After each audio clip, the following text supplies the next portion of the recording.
아, 이 노래는 도대체 어디서 이렇게 평상시에 들을 수 없는 노래가 나오고 있습니다. 네. 가위처럼 이게 뭐죠? 네. 네, 여러분께 다시 한번 말씀드립니다.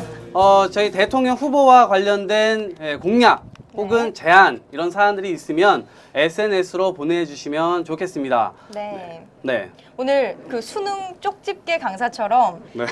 말 많고 아, 코가 신경 쓰입니다.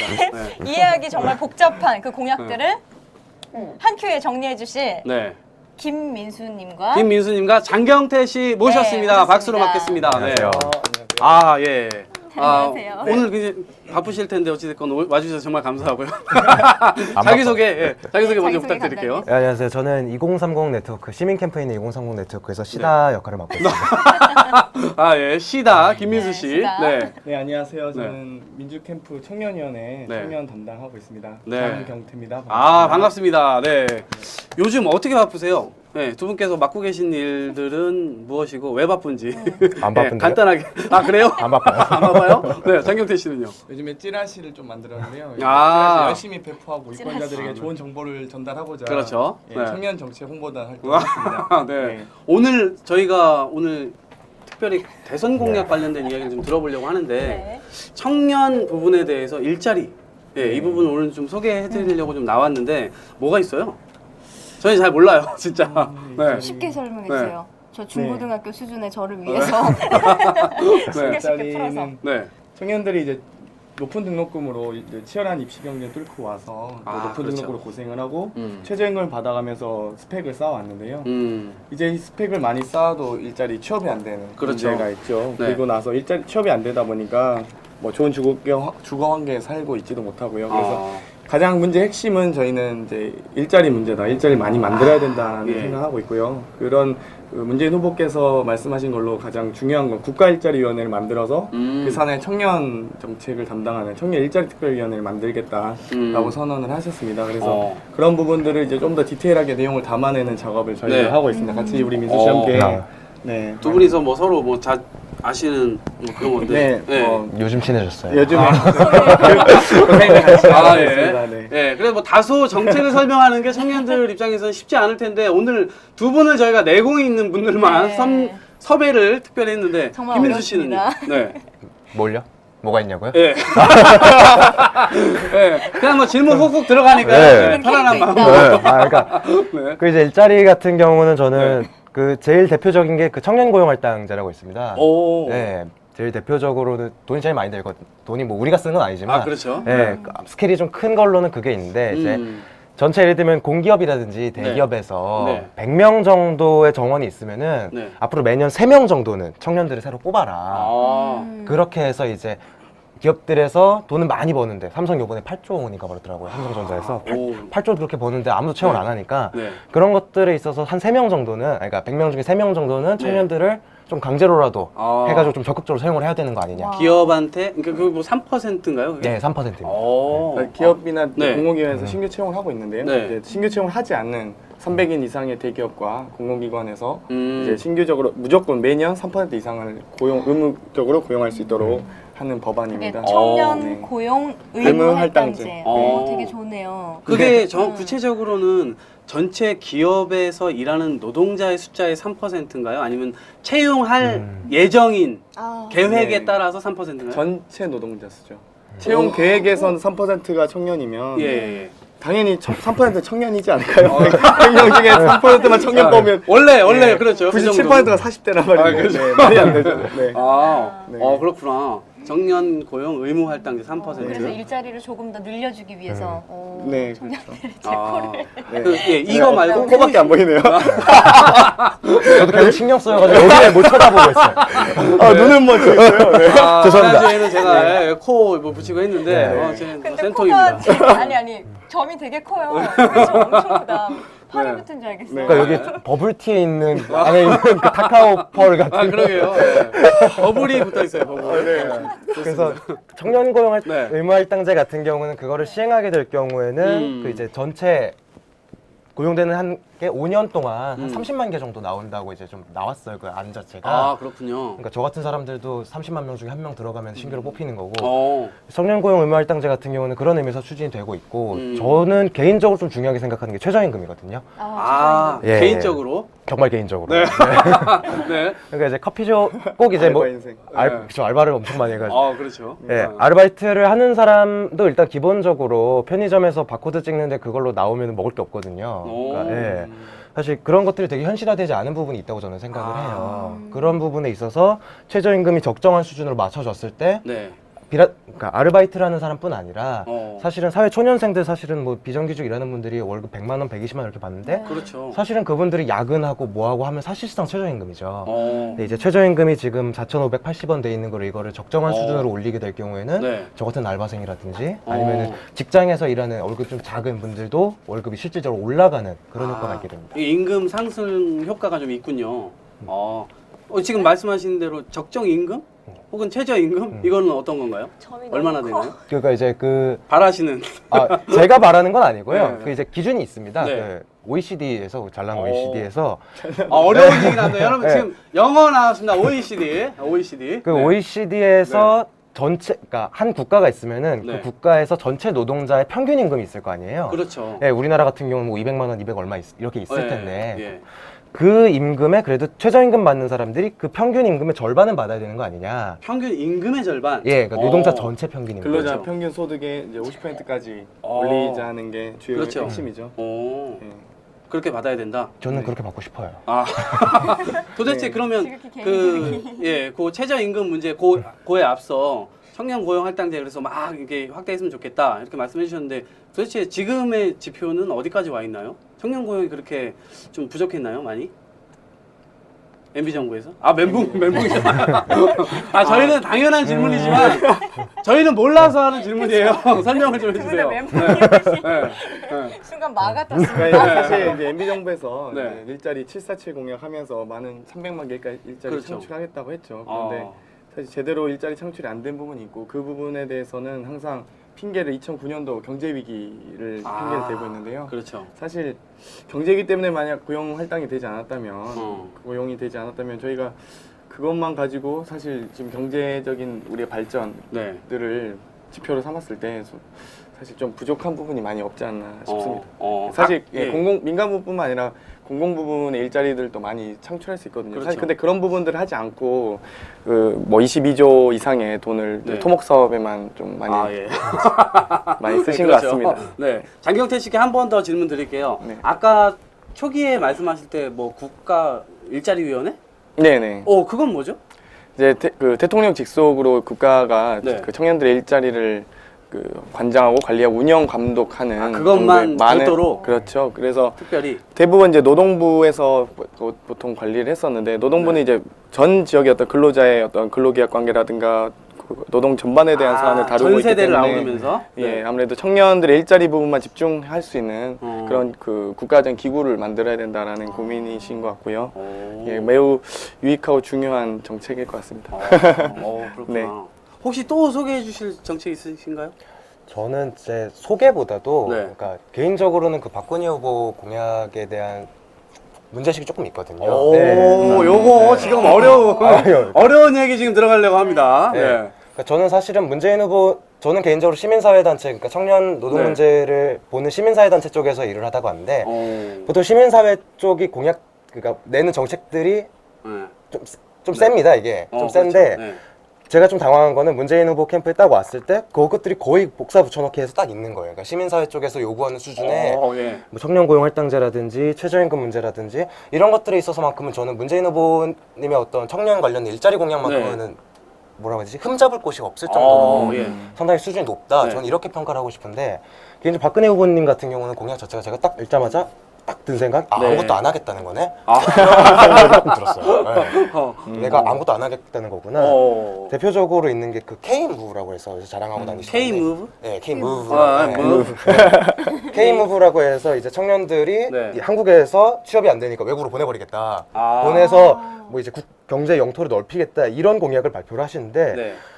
사실 이게 처음 나온 공약은 아니에요. 어. 뭐냐면 우리 영험하신 지금 각하께서 네. 글로벌 인재 양성을 한다고. 그렇죠, 그렇죠. 네. 네. 하는 이제 고용노동부에서 추진했던 사업인데 5년 동안 700억 정도 썼거든요. 그 돈을. 아, 그 사업에. 네, 그 사업을 예, 썼는데 그렇죠. 근데 그 700억 정도 썼는데 결과가 되게 개판으로 나왔어요. 얘는 공부 시켜준다 그랬는데 딱 컴퓨터 학원에 앉으니까 자습시키고 그다음에 이제 외국에 나가서 IT 업체 취직했다 그랬는데 알고 보니까 인도에 있는 PC방이었고 그다음에 뭐 이제 예를 들면 청년들 외국으로 일자리 보내겠다면서 막 그럴듯한 일자리인 줄 알았는데 뭐 네. 인도네시아 탄광에 보내버린다 이런 식으로 해서 굉장히 문제가 많은 정책. 그러니까 박근혜 후보는 하필이면 우리 각하가 쓴 정책 중에서 네. 가격 대비 성능비가 가장 안 나오는 정책을 지금 쓰겠다고 하고 있는 거거든요. 아. 저는 이런 게 가장 메인 정책인 걸 보면서 아무것도 안 하겠다는 거구나 이분께서. 저는 개인적으로 마음이 좀 아팠습니다. 아, 뭐 마음 아프신 정책 있으셨나요? 저는 뭐 사실 네. 별로 그 정책들이 보면서 네. 진짜 실효적인 정책이 없기 때문에 뭐 사실 별로 이렇게 크게 고민하지 않고 있는데요. 사실 네. 우리가 할 수 있는 것들이 이제 사실 일자리 문제는 네. 근로시간 단축이라든가 노동시간 부분의 교대제 개편이라든가 이런 일자리를 나눠서 우리 사회적 대타협이 가능해야지 우리가 이 사회의 어떤 성장 동력을 다시 만들어낼 수 있다고 그렇죠. 생각을 하는데 네.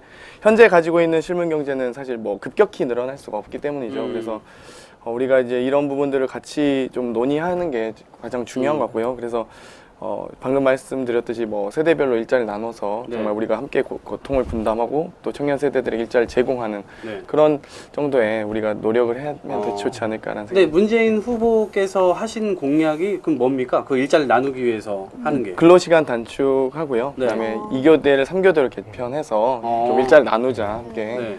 예, 그런 공약이 있죠. 그리고 소정 근로시간과 그러니까 뭐 40시간 그리고 추가 근로시간을 이상 하고 있는데요. 요즘에 다들 이제 저녁이 있는 삶을 꿈꾸고 그렇죠. 있지만 안 되고 있죠. 네. 주말이라도 좀 네. 있었어요. 좋겠네요. 네. 주말도 없고 저녁도 없고. 그래서 야근도 너무 많이 하고 있는데 그런 부분들 조금만 줄이고 조금만 다른 고용만 할당할 수 있다면 좀 사실 그런 부분들은 많이 해결되지 않을까 생각합니다. 그러니까 한 사람이 굉장히 오랫동안 일을 하는데 그거를 좀 줄임으로 인해서 다른 사람들이 그 좀 목숨 일을 할 수 있도록. 다른 사람에게 목숨 주는 거. 그렇죠. 네. 네.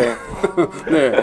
그러니까 이제 네. 그 지금 근로기준법상 그러니까 근로시간을 줄인다는 게요. 지금 네. 법정 근로시간이 40시간 되어 있는데 네. 사실 이거를 줄이다는 안은 아닙니다. 사실. 그러니까 그렇죠. 이거를 줄일 필요가 있는 상황은 아니다. 왜냐면은 지금 주 40시간이라고 해놓고 실제로 근무하는 시간은 막 50시간, 그렇죠. 60시간 이렇게 넘어가는 거잖아요. 그리고 이제 최대로 일할 수 있는 시간이 52시간인데 법적으로요? 예, 법적으로 어. 연장 근로를 아무리 맥시멈으로 해봤자 52시간인데 네, 이거를 오버하시는 분들이 정말 많아요. 어. 200만 명, 300만 명 이렇게 되는데 이것만 법적으로 허용할 수 있는 범위까지만 줄여놔도 52시간에 맞춰서 줄여놔도 일자리가 70만 개 정도 나온다. 그러니까 그 지금 공약의 골자는 어찌됐건 법을 지키도록 좀 유도하는 측면이 좀 있네요. 법만 지켜도 좀 이렇게 많이 늘어나는 측면이 있는 겁니까? 네. 오, 이제 그런 것에 대한 관장을 뭐 아까 얘기하셨던 그 국가 네. 일자리위원회에서도 할 수 있겠죠. 네, 그렇구나. 예, 지금 일단 그렇게 보면 청년들에게 기회가 올 수 있다는 말입니까? 계속 웃으시는데 이거 버블티 때문에. 아, 예, 위치를 저희 셋도 모르게 본인 혼자 위치를 바꿨어요. 너무 처음에- 못생긴 것 같아서 네. 바꿔봤는데 말을 못하겠네요. 아, 예. 자기 혼자 오늘 제가 얼마나 지난주에 핍박을 많이 받았는지 예, 한번 느껴보세요. 네. 네. 저희 공약 이야기 하고 있습니다. 공약 이야기 하고 있는데 지금 쭉 이제 일자리 나누기 부분까지 말씀 쭉 나눴는데 지금 일단은 좀 저희들이 생각할 때 그것만으로 과연 지금의 실물 현재에서 일자리가 과연 늘어나고 피부에 와닿게 청년들이 취직할 수 있겠느냐 이런 의문이 좀 더 들어요. 또 뭐 있습니까? 그러니까 사실 이제 네. 중요한 건 방금 말씀드렸듯이 일자리 나누기를 통해서 네. 좀 이제 사실 함께 고통을 분담하자 이런 부분도 있는데요. 사실 중요한 건 그 일자리 나눠달라고 이제 요청한 거게 되죠. 뭐 민간 사업자들에게 저희가 국가가 어떤 공권력을 행사하기는 좀 어려울 테니까요. 네. 중요한 건 이제 경찰, 소방, 의료, 보건, 환경 같은 공공부문의 일자리를 좀 창출할 필요가 있습니다. 현재 OECD 기준, 네, OECD 방금 말씀하셨지만 네, OECD. 15% 정도 되고 있는데요. 현재 우리나라는 3분의 1 수준의 한 5.7% 정도밖에 안 돼요. 공공 부분의 네. 일자리가 그래서 우리나라도 오. 이제 선진국의 대열에 들어서고 있고 행정 서비스를 많이 늘려야 되는데 네.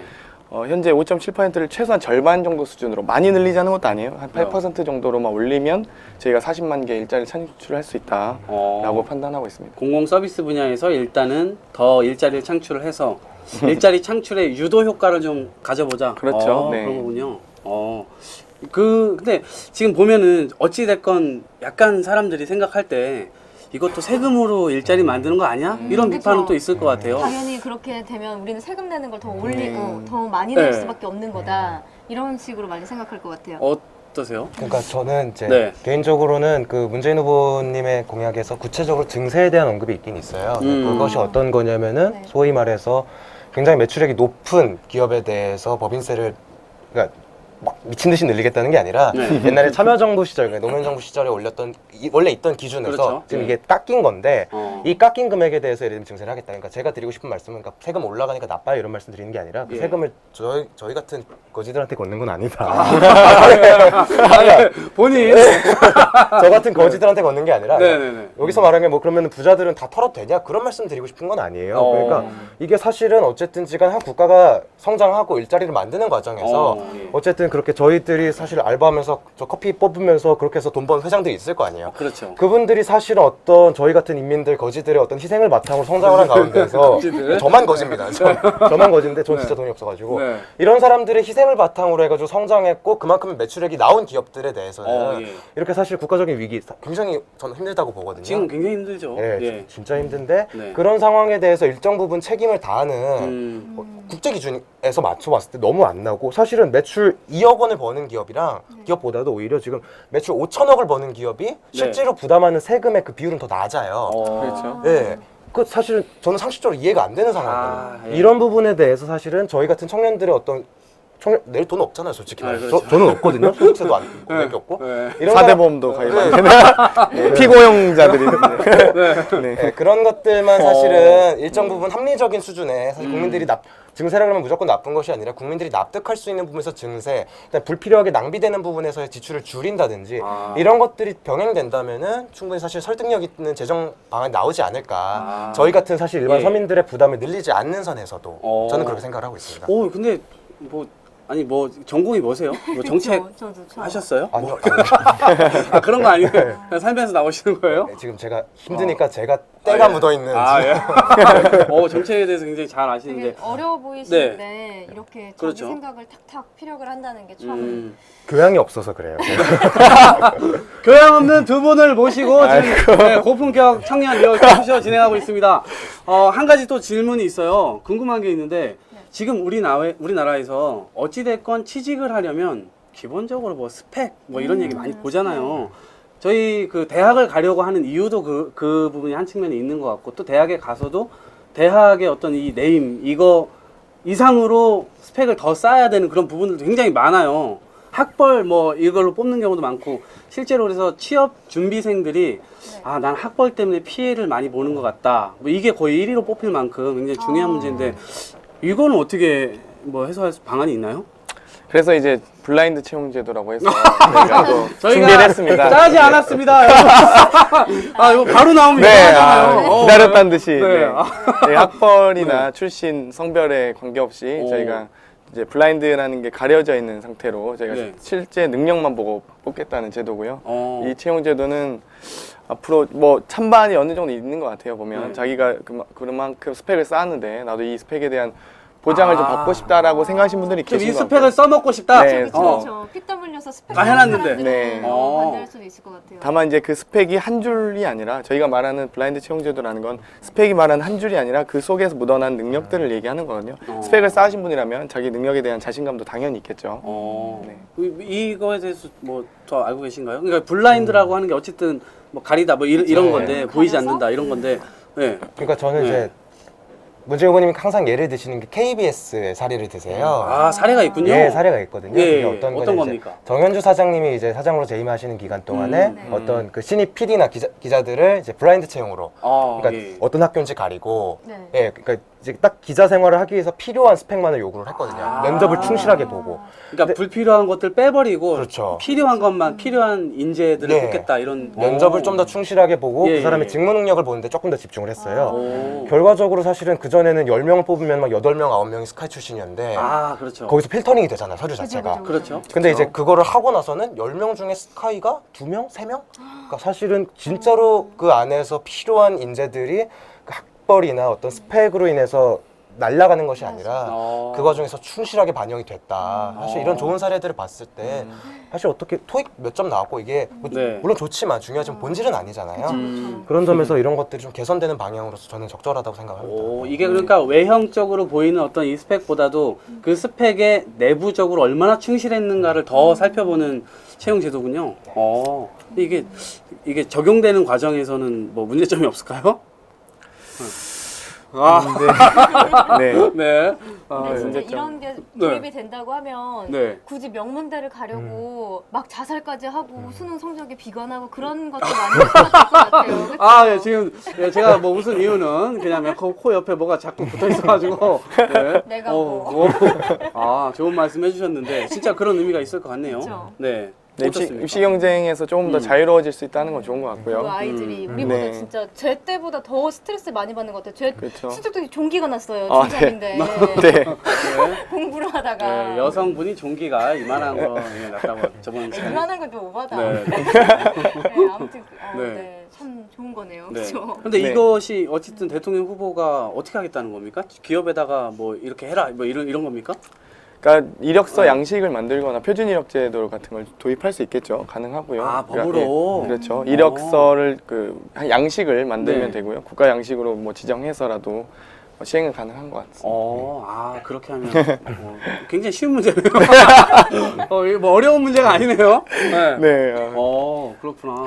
저는 근데 이제 스펙 예. 같은 경우는 저는 본질적으로 네. 사실 스펙을 쌓는 게 취업을 하려는 사람이 많은데 들어가려는 일자리 적고 저는 이게 사실은 이 입구가 좁아가지고 경쟁이 생기는 거잖아요. 그쵸. 일자리 가격이 뛰니까 몸값을 높여야지 들어갈 수 있는. 저는 일단 본질적으로는 그 문제라고 생각을 해요. 사실은 이런 어떤 직무 능력을 보는 어떤 취업 과정에서의 개선과 그다음에 일자리를 창출하기 위한 노력들이 같이 병행이 됐을 때 저는 시너지가 난다고 생각을 하고요. 그렇죠. 여기서 저는 사실 또 한 가지 개인적, 시간인지 모르겠는데 박근혜 후보가 스펙 초월 네. 채용 시스템을 초월. 네, 스펙 초월하겠다고 예. 어떻게 하겠다. 요걸 보니까 저를 예를 들면은 제가 고졸인데요. 네. 고졸인데 저를 넣으면은 여기서 교육을 시켜주고 네. 그 인재풀로 넣겠다는 얘기예요. 그러니까 아까 말씀드렸던 그 외국으로 보내버리겠다 이후로 이게 두 번째로 센 건데 내용은 없거든요. 개인적으로는. 근데 일단은 저를 그렇게 해서 교육을 시킨 다음에 어디 일자리 알아주겠다. 근데 이게 저는 레토릭이라는 거죠. 그냥 사실 봤을 때.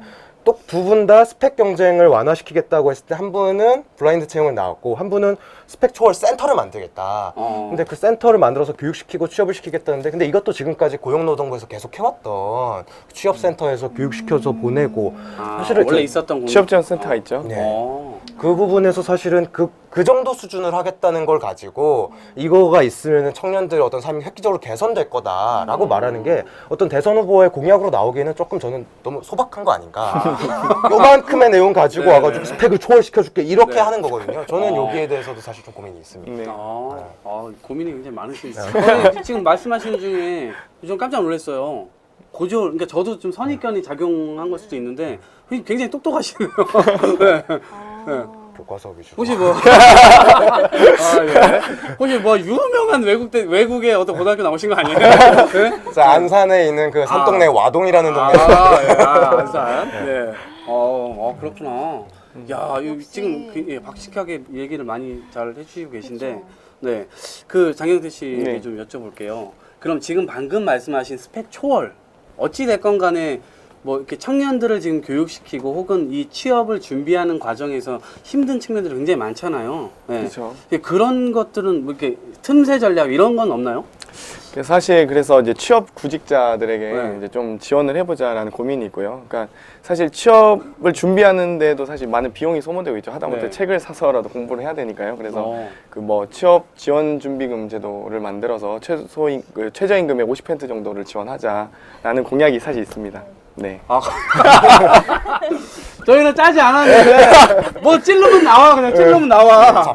그만큼 일자리 정책이 많다. 사실 저도 그 많은 정책들 다 외우지는 못하겠어요. 너무 쏟아져 나오고 있는데 예. 대통령 되시면 일자리 문제 해결될 수 있습니다. 네. 예, 다행히. 근데 좀 구체적으로 좀 들어가 볼게요. 예, 뭔가요? 지금 방금 말씀. 예. 그러니까 사실은 구직 과정에서 말씀하셨지만 예, 예. 스펙 쌓기 위해서 굉장히 많은 돈이 나가거든요. 네.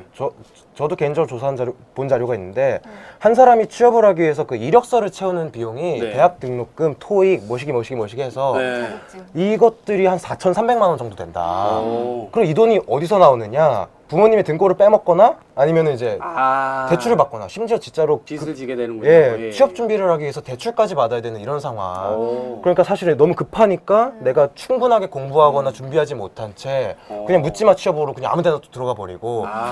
네, 이런 것들이 좀 악순환이 반복된다. 아무데나 들어가면 예, 좋죠. 아, 아무데나도 들어가면 좋죠. 네. 네, 그렇죠. 보통 그냥 편의점에서 바코드 찍거나 네. 뭐 이런 식인 거죠. 당장 살아야 되니까. 사실 그런 게 아니라 이 사람들이 일정 기간이라도 국가에서 지원을 받으면서 자기 적성 찾고 공부 충분히 하고 이러면은 얼마든지 충분히 좋은 곳에 가서 일할 수 있는 분들인데 그런 분들이 어떤 그 준비 기간에 그렇죠. 어떤 필요한 생활비라든지 그런 것들을 좀 국가가 유예해 준다. 이것이 네. 사실 좀 퍼주는 건 아니라고 생각해요. 저는 어. 이게 고용보험에서도 예. 일을 하다가 퇴직을 하거나 해고를 당하면은 그렇죠. 일정 부분 실업급여라는 게 나오거든요. 어. 이미 있는 제도인데 아, 그렇죠. 저는 이 제도를 물론 디테일하게 나온 건 아니지만 저는 네. 이게 이미 기존에 있는 실업급여 확정팩이라고 저는 말씀드리고 있거든요. 아, 약간 실업급여는 다른 게요. 네, 뭐 이제 다를까요? 실업급여는 어. 그 고용보험을 가입했던 사람들에게 나가는 이제 그 아, 실업 그- 기간 중에 나가는 그렇죠. 금액이고요. 그 전 직장에서 지금- 고용보험을 냈던 사람들. 네, 저희가 지금 네. 취업준비금 제도라고 말하고 있는 건 예. 이제 고용을 하지 않았던, 그러니까 고용보험에 가입되지 않았던 사람들이 그냥 취업을 준비한다 취업을 준비하고 싶은데 고용된 적은 없어요, 한 번도. 하지만 그렇죠. 그런 사람들이 더 어렵게 되죠. 왜냐면 월급이 받았던 적이 없는 사람이기 그렇죠, 때문에 취업을 그렇죠. 준비할 때 더 네. 어렵기 그래서- 때문에 네. 그 사람들에게 이제 6개월간 그 취업준비금을 최저임금 50% 지원하고 뭐 한 회 정도 연장해서 최대 1년까지 지원을 할 수 있게끔 오. 하는 게 정책이기 때문에 네. 정말 뭐 일한 적 없는 사람도 일할 수 있도록 만드는 정책이라고 할 수 있습니다. 네. 그럼 그게 뭐 그 돈은 아까 말씀하셨던 저는 이제 예. 그 공약이 아직 사실은 이게 시행되는 과정에선 디테일들이 다 손이 봐질 거예요. 그렇죠. 근데 예. 제가 드리고 싶은 의견은 네. 이미 이제 저는 이제 사견입니다. 이건 어떤 정책을 실현하는 과정에서 사견. 이거는 공약이 아니고요. 김민수 씨가 네. 대통령으로 나오신 거 아니에요? 네, 이건 이제 사견으로. 네. 그 금액 자체를 어디서 마련할 거냐. 이미 고용보험이 있기 때문에 사실 이 사람들에게 취업준비금을 신청한 사람에 대해서 미리 지원을 해주고 이 사람이 나중에 취직을 했을 때 그 고용보험을 자기가 그 받은 돈만큼 예. 그 고용보험 내는 세액을 조금 더 부담하는 형태로 할부로 가는 조금씩 더. 예, 그렇게 부담하면 사실 이게 퍼주기라는 것도 아니고 미리 고용보험을 땡겨 쓰는 거죠. 내가 취업하기 전에 지금 미리 실업 상태인데 나중에 채용이 되면은 거기에 대해서 자기가 받은 돈에 대해서 조금씩 더 부담하는 방향으로 설계를 하면 어떨까. 저는 사견이시죠? 부모님 공약은 아니고요. 고용보험을 땡겨 쓰자는 말씀이 깜짝 놀랐습니다. 정책 제안을 네, 지금 아이고. 해주시고 계신데요. 네. 네. 아니, 저는 사견이 네, 좋네. 고용보험을 별로 땡겨 안 쓰자. 예. 이 의견에 대해서는 어떻게 생각하십니까? 네, 좋은 의견 같아요. 안 좋아하셨잖아요. 아니, 너무 땡겨 쓰는 거 좋아하면은, 네. 공짜 좋아하면 안 돼요. 땡겨라는 표현이 제가 나중에 부담하자. 그렇죠. 네. 네. 예. 전 국민까지는 아니고 전 국민 중에 4천만 명이 시청하고 있는 것으로 예측되는 방송 네. 청년 리얼 토크쇼 청취 노가리 진행하고 있습니다. 네. 뭐가 거창해. 자, 저희가 또 이야기해야 될 부분이 있어요. 제가 2010년도에요. 카페를 한번 창업한 적이 있었어요. 굉장히 어려웠습니다. 네, 근데 돈이 없으니까 돈이 있어서 창업한 건 아니고 빚을 내서 창업을 했었죠. 네, 거의 말아먹을 뻔 했는데 네. 다행히 말아먹진 않았는데 저는 다행이야. 저는 퉁치고 나왔으니까 나는 본전치기 하고 나왔는데 네. 주변에 힘들어하시는 분들 많이 봤습니다. 네, 실제로요. 네, 이런 부분들 청년들에게 뭔가 어찌됐건 일자리가 없는 부분에서는 창업도 일종의 방법은 될 수 있겠다 이런 생각은 좀 듭니다. 그래서 청년 창업 지원을 확대했죠? 청년 창업 지원제도가 있습니다. 예. 모태펀드 이제 예. 2조 원 가량 만들어서요. 네. 저희는 다 준비돼 있어요. 대통령 뽑아만 치시면 돼요. 투표만 해주세요. 네. 어떤 겁니까? 그래서 네. 이제 청년 창업 준비 지원금을 만들어서 모태펀드 2조 원에서 발생되는 수익과 이자 수익 등으로요. 네. 이제 최소한 창업을 할 때 그 대출을 받다 보면 네. 그 가게 할 때도 이제 아무래도 이자 부담 때문에 제대로 된 영업 활동이 안 되는 것 같아요. 그래서 그런 부분들 조금 그 보조하고자 이제 그 창업 시에 대출을 좀 무이자에 가깝도록 네. 네, 지원하는 제도입니다. 무이자가 근데 모태 펀드라고 하는 게 일단은 그 누가 펀드 하는 겁니까? 국가가 이제 펀드를 만들어서 조성하는 기금을 거죠. 조성을 해서 기금을 조성하는 거죠. 그걸 가지고 장기적으로 계속해서 이제 좀 뭐 신용보증기금 뭐 이런 식으로 청년 창업 보증기금이겠죠. 뭐 그런 형태가 될 것 같은데요. 아까 말씀하셨던 2030 일자리위원회와 거의 비슷한 성격의 청년 특화된 정책이군요. 그렇죠. 그건 약간 이제 공기업화 되겠죠. 아무래도 기금은. 네, 뭐 형태는 아마 세부적인 논의가 있어야겠지만. 그렇죠. 네. 아무튼 그런 정책들이 좀 되면 좋겠네요. 일단은 좋겠네요. 투표만 나처럼, 하시면 네. 가능합니다. 네. 나처럼 퉁치고 나오는 일보다 돈을 좀 많이 벌어서 네. 고용도 창출하고 이런 일들이 좀 벌어졌으면 좋겠는데 저희가 또 시간이 이게 저희가 2시간 너무 짧습니다. 진짜 짧네요. 근데, 오늘 좀 네. 제가 듣기는 다소 좀 어려운 부분도 그저 네. 계속 쏟아내시다 보니까 이 두 분이 엄청난 조금만 공약을 분들이신데요. 간단히 좀 네. 정리를 해주셨다. 네. 네. 지금 쭉 말씀하셨던 네. 부분 다 정리하실 필요는 없습니다. 그죠. 네. 주된 걸로. 철학적인 부분 두 분께서 전공이신 것 같아요. 네. 철학적인 부분 사견으로. 네. 사견이고요. 네. 일단 저는 그러니까 문재인 후보님 공약을 말씀드렸지만 저는 아까도 말씀드렸다시피 완성도가 굉장히 높은 정책이다. 그냥 일자리를 막 300만 개 퍼주겠다 이런 공약이 아니라 일자리를 합리적으로 설득력 있게 만들 수 있는 부분은 만들고 그다음에 지금 일자리가 비단 부족한 것뿐만 아니라 일자리의 질이 굉장히 떨어지는 게 큰 문제이기 때문에 그렇죠. 일자리의 숫자뿐만 아니라 일자리의 질을 수준을 높여서 우리 청년들이 일을 하면서 내가 미래를 설계할 수 있는 어떤 애도 낳고 결혼도 하고 네. 이런 것들이 가능한 일자리까지 어떤 질을 끌어올리는 수준까지 굉장히 완성도가 높게 준비되어 있다. 저는 이렇게 좀 평을 남기고 싶어요. 예. 좋습니다. 이거 장경태 씨. 저는 그 후보께서 진심이 담겨 있는 정책이라고 생각하는데요. 뭐 최저임금도 높일 수도 있고 비정규직 비율을 낮출 수도 있고 의무적으로 고용할 수도 있고 뭐 창업 지원 제도를 만들 수도 있겠죠. 하지만 중요한 건 국가일자리위원회를 만들어서 본인이 직접 청년 일자리 특위 위원장을 맡으시겠다고 했거든요. 저는 앞으로 그 당선되기 전에 공약이 얼마나 더 완성도 높냐도 중요하지만 당선된 이후에 그분께서 어떻게 진정성을 가지고 그쵸. 이 청년 일자리 문제를 해결해 가느냐가 더 중요하다고 생각하기 때문에 앞으로 그 대통령이 되신 후에도 직접 챙기시리라 믿고 있습니다. 야, 이거 저는 처음 알았던 얘기예요. 본인이 직접 위원장을 하시겠다는 겁니까? 직접 그만큼 챙기겠다고? 책임감을 가지시고 네, 공약을 그쵸. 내걸으셨나요? 예. 오늘 문재인 후보 공약도 좀 이렇게 좀 들여다볼 수 있었는데 너무 시간도 촉박했고 저희가 이제 좀 많은 내용들을 쭉 이제 물어봤는데 물어보자마자 바로바로 튀어나왔는데 굉장히 훈련된 분들께서 나오신 것이 아닌가. 분들이십니다. 네. 자, 오늘 장경태 씨와 김민수 씨 정책 이야기, 청년 정책 이야기 나눠봤는데요. 여러분들은 어떠셨는지 모르겠습니다. 여러분들 올해 대선 12월 19일 어떤 후보를 선택할지 여러분들도 꼼꼼히 저희 정책들을 좀 따져보고 그다음에 투표장으로 향하시는 것이 좋을 것으로 생각됩니다. 네, 진짜 이제 귀에 딱지가 않도록 들어도 지나치지 않을 말입니다. 네. 변화를 원한다면 네. 우리 꼭 투표합시다. 네. 제가 점을 붙여서 좀 코믹으로 있겠지만 투표를 꼭 해야 변화가 되는 겁니다. 특히 네. 2030 세대들은 네. 특히나 더 투표를 해주셨으면 좋겠습니다. 네, 그렇습니다. 그리고- 자, 어? 말씀하시죠. 네. 오늘 항상 우리를 기다리는 그 푸근한 남자죠. 네. 김시아이 씨. 네. 뉴스 읽어주는 남자 저희가 모시고 오겠습니다. 네, 그렇습니다. 두 분께 박수 부탁드리고요. 보내드리도록 하겠습니다. 감사합니다. 고맙습니다. 고맙습니다.